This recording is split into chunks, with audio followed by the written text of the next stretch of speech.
Assalamualaikum warahmatullahi wabarakatuh. Hari ini saya akan mengulang lagi tentang materi simplisia, terutama untuk yang tata cara penulisannya ya. Kemarin kita sudah belajar tentang apa itu simplisia, kemudian bagaimana cara pengolahannya, terus contoh-contohnya apa, khasiatnya seperti apa, kemarin sudah Ibu tugaskan ya.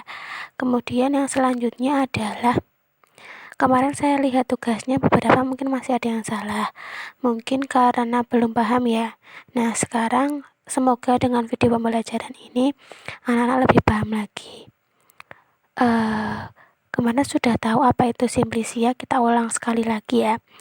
Simplisia merupakan bahan alamiah yang digunakan sebagai obat yang belum mengalami pengolahan apapun dan atau bisa berupa bahan yang telah dikeringkan. Jadi dia itu belum diolah baru seperti dikeringkan atau diawetkan seperti itu. Nah, simplisia sendiri terdiri dari 3 jenis, ada nabati, hewani, dan mineral, ya kan? Kalau nabati itu yang berasal dari tumbuhan, yang hewani berasal dari hewan, dan yang mineral itu dari bahan mineral, seperti itu ya singkatnya. Nah kemudian tata nama simplisia itu nanti bisa berdasarkan genus atau spesiesnya, atau bisa dua-duanya dari genus atau spesies. Nah oke, sekarang kita akan, sebelum belajar tata nama simplisia, kita belajar dulu tata nama tumbuhan itu seperti apa.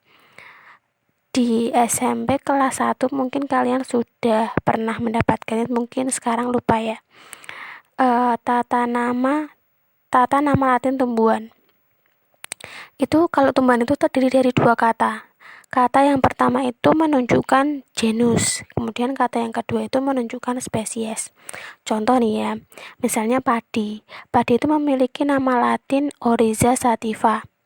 Nah, kata pertama adalah Oryza, ya kan? Oryza itu genusnya. Kemudian yang kata yang kedua adalah sativa. Sativa itu adalah spesiesnya.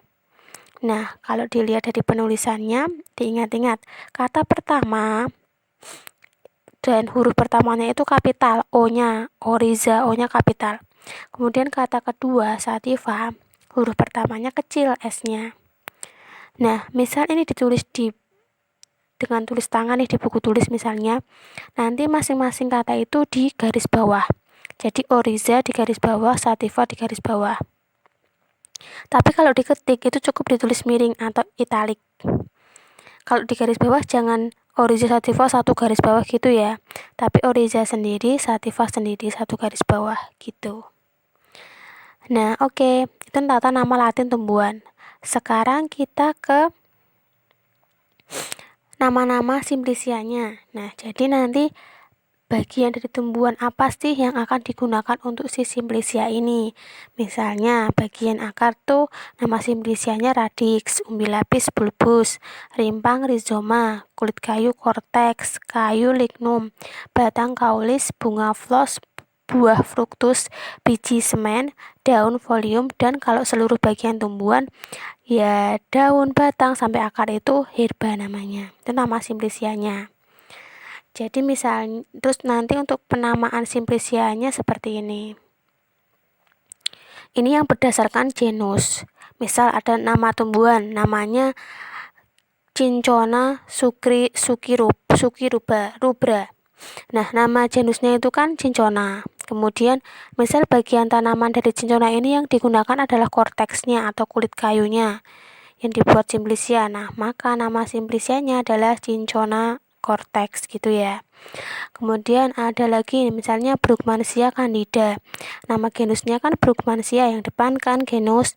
Nah, kemudian bagian tanaman yang digunakan adalah foliumnya. Nanti nama simplisianya adalah Brugmansia folium gitu. Kemudian yang berdasarkan spesiesnya. Jadi, misalnya contohnya nama tanamannya Atropa belladonna. Spesiesnya kan yang kata yang kedua yaitu belladonna. Terus bagian tanaman yang digunakan herba, maka nama simplisianya belladonna herba gitu. Yang kedua misalnya Acerus calamus, nama spesiesnya kan Calamus, bagian yang digunakan rhizoma, jadi nama simplicianya Calami rhizoma gitu. Kemudian kalau berdasarkan genus dan spesies itu berarti dua-duanya digunakan dua kata itu. Jadi misalnya ini Curcuma ceruginosa, bagian tanamannya rhizoma, ya nama simplicianya Curcuma ceruginosa rhizoma gitu. Terus Capsici frutescentis, bagian yang digunakan fructus atau buahnya, maka nama simplicianya Capsici frutescentis fructus. Nah, seperti itu ya kira-kira tata nama simplicianya. Nanti hari ini tugas kalian adalah mendengarkan video pembelajaran ini. Kemudian untuk yang tugas menanam tanaman itu Ibu kasih perpanjangan waktu lagi ya, sampai 1 minggu ke depan.